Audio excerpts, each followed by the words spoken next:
Boa noite a todos. Eu vou tentar falar nessa uma hora um pouco de vários aspectos que são importantes na aplicação do PET-CT no câncer de cabeça e pescoço. Então, vou tentar abordar os aspectos clínicos que sejam de relevância para nós e também como que o PET pode ser aplicado, né? Uma primeira questão é que câncer de cabeça e pescoço engloba uma gama extensa de tumores em várias regiões da cabeça e do pescoço, né? Então, se a gente for ver, é um grupo bastante heterogêneo de neoplasias que podem acometer os lábios, as fossas nasais, os seios parasnasais, a cavidade oral, a laringe, a faringe, linfonodos cervicais, glândulas salivares e tireoide. E seria difícil, ou até impossível, falar sobre todos eles nesse tempo.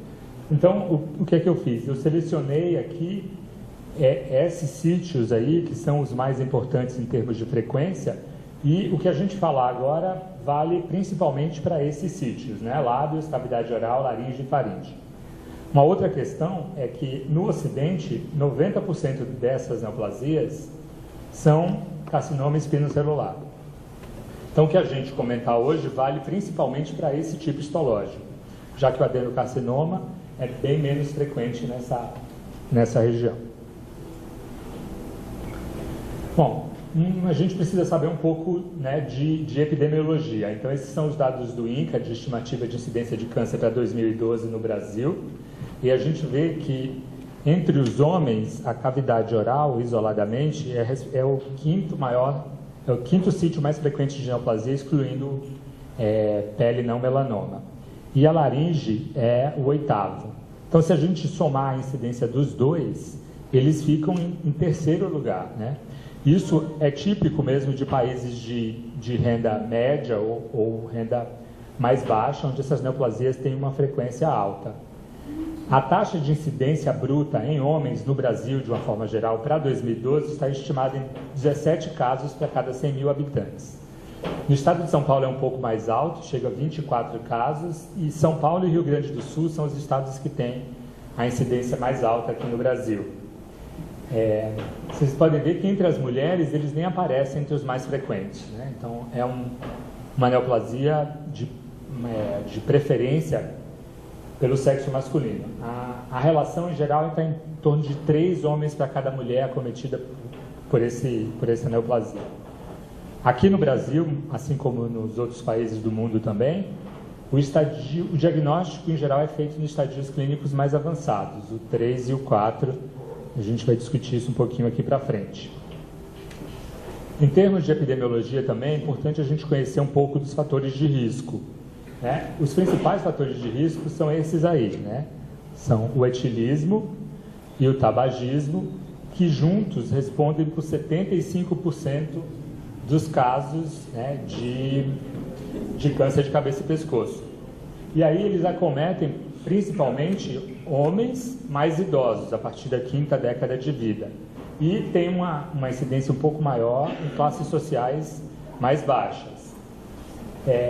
E aí tem um outro grupo de pacientes que são aqueles que estão infectados pelo HPV, adquiridos através da prática de sexo oral.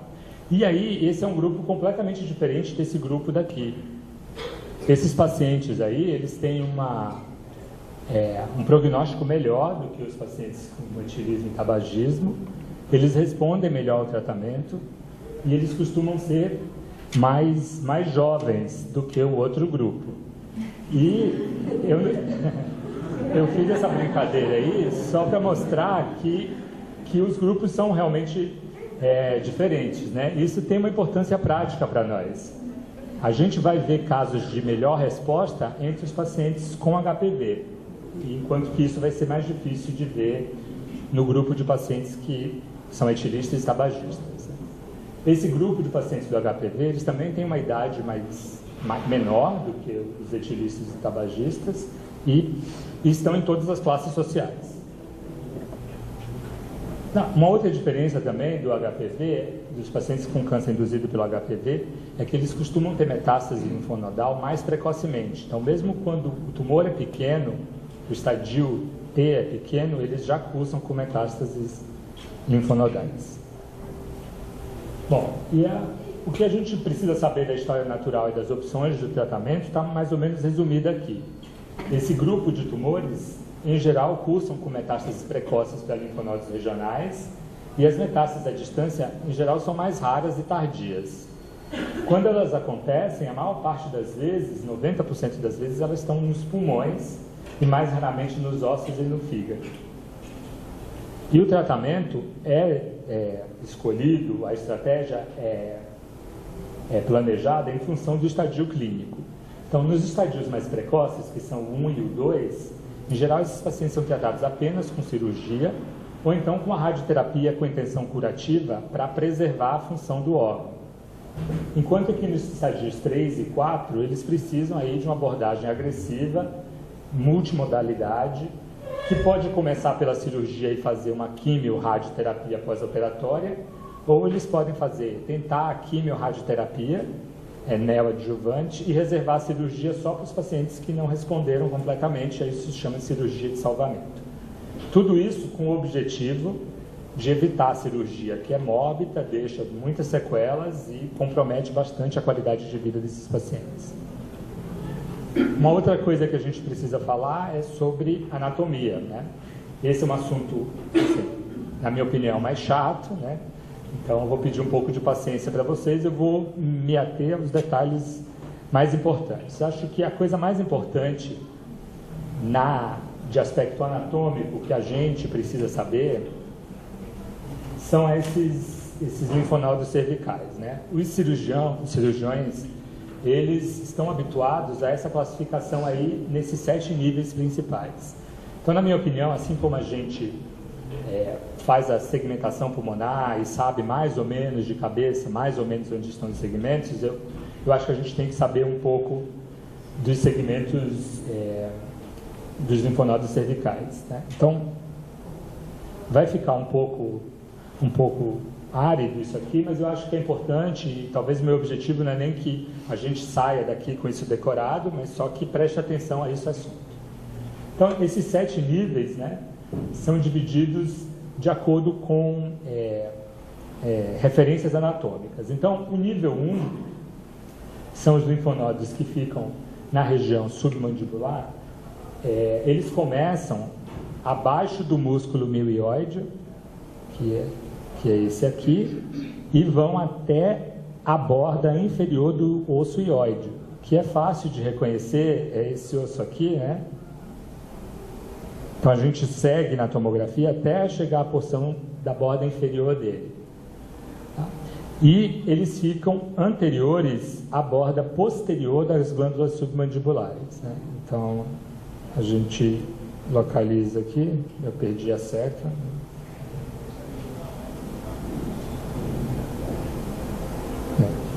Não está ainda, então. E esses grupos, esses linfonodos do nível 1, eles vão se dividir em 2 subgrupos, que é o 1A, que é esse submentoniano aqui, que fica entre os ventres anteriores do músculo digástrico.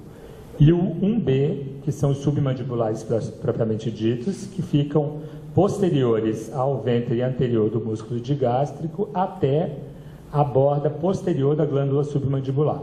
Tá?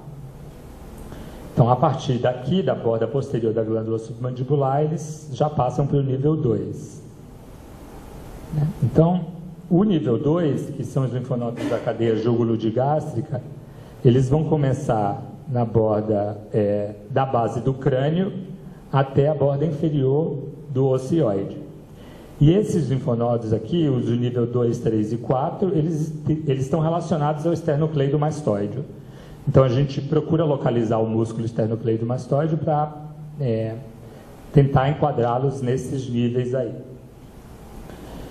Eles vão ficar anteriores à borda posterior do esternocleidomastoide e, como eu falei, posteriores à borda posterior da glândula submandibular. Então aqui, né, a gente tem uma divisão, uma linha que divide então o nível 1, que é a borda posterior da glândula submandibular.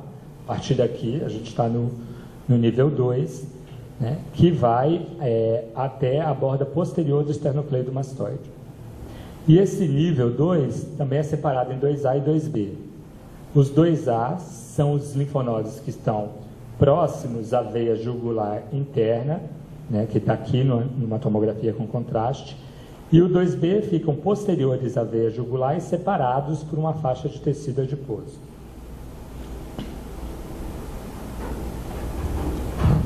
Então aqui, nesse nível aqui, a gente vai ter para trás os linfonodos do nível 5A, os linfonodos do nível 2 e na frente, na região submandibular, os do nível 1. Como a gente algumas vezes não faz tomografia com contraste, a gente não precisa se preocupar muito em dividir em 2A e 2B. Acho que se disser só nível 2, já está de bom tamanho. O nível 3 é o seguinte, então, aqui ao longo do esternocleidomastoide, é a cadeia jugular média, vem da borda inferior do hioide até a borda inferior da cartilagem cricoide. De novo, fica anterior à borda posterior do esternocleidomastoide. Então, aqui de novo, a gente tem, nesse caso aqui, ó, um grande linfonodo necrótico do nível 3, né, ele está bem próximo ao esternocleidomastoide. E aqui eu botei novamente as linhas de divisão, só para lembrar que o nível 3 acaba na borda posterior do esternocleidomastoide, onde começa o nível 5, né? A gente pode ver por aqui também. E na frente a gente vai ter o nível 6. E assim vai. O próximo nível é o nível 4, a cadeia jugular inferior, que começa na borda inferior da cartilagem cricoide e vai até as clavículas. Como os outros níveis, ele fica anterior à borda posterior do esternocleidomastoide e lateral às carótidas. Então aqui a gente tem essa mesma divisão, né? Os linfonodos do nível 4 ficam até a borda posterior do esternocleidomastoide. Atrás dele são os linfonodos do nível 5, né? E na frente a gente tem um pouquinho aqui dos linfonodos do nível 6. O próximo nível é a cadeia cervical posterior, que fica posterior ao esternocleidomastoide, da base do crânio até a clavícula. Ela é subdividida em 5A, que é a porção superior, que vai ficar atrás do nível 2 e do nível 3, e em 5B, que fica atrás do nível 4. Então aqui eu tenho um exemplo, né, de um linfonodo grande aqui, no nível 5B, um linfonodo necrótico, e de novo aquelas linhas, né, no nível do esternocleidomastoide é o nível 4 e na frente o nível 6, tá? Então aqui é a mesma coisa, né, 5B, 4 e 6. Os 6 são os linfonodos do compartimento anterior, que englobam aí os linfonodos pré-laríngeos e os pré-traqueais, que vem, obrigado, então, que vem aqui da borda inferior do hioide até o topo do manúbrio. Ele fica, em geral, em frente aos linfonodos de nível 3 e 4. Então, aqui a gente tem um exemplo, né, de um grande linfonodo no nível 6, bem no compartimento anterior mesmo. E, por fim, os linfonodos do grupo 7, que é também o mediastinal superior, que fica entre as artérias carótidas comuns, abaixo do topo do manúbrio. Então, aqui a gente, né, identifica o manúbrio e, em seguida, linfonodos aqui do nível 7. Bom, eu sei que não dá para decorar isso, mas, enfim, eu acho que é importante que a gente se preocupe com isso e tente memorizar esses níveis aí quando estiver avaliando o câncer de cabeça e pescoço. Uma outra coisa importante da tomografia que a gente tem que conhecer são os critérios de malignidade para linfonodos que os radiologistas usam.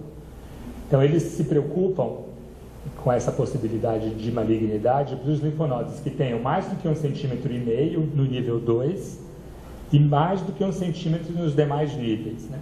No nível 2 existe uma tolerância maior, porque aí tem muitos linfonodos inflamatórios. Então, é bastante comum que qualquer um de nós tenha linfonodos com até 1,5 cm e isso sejam linfonodos benignos. Por isso que no nível 1 o nível de corte é um pouco maior.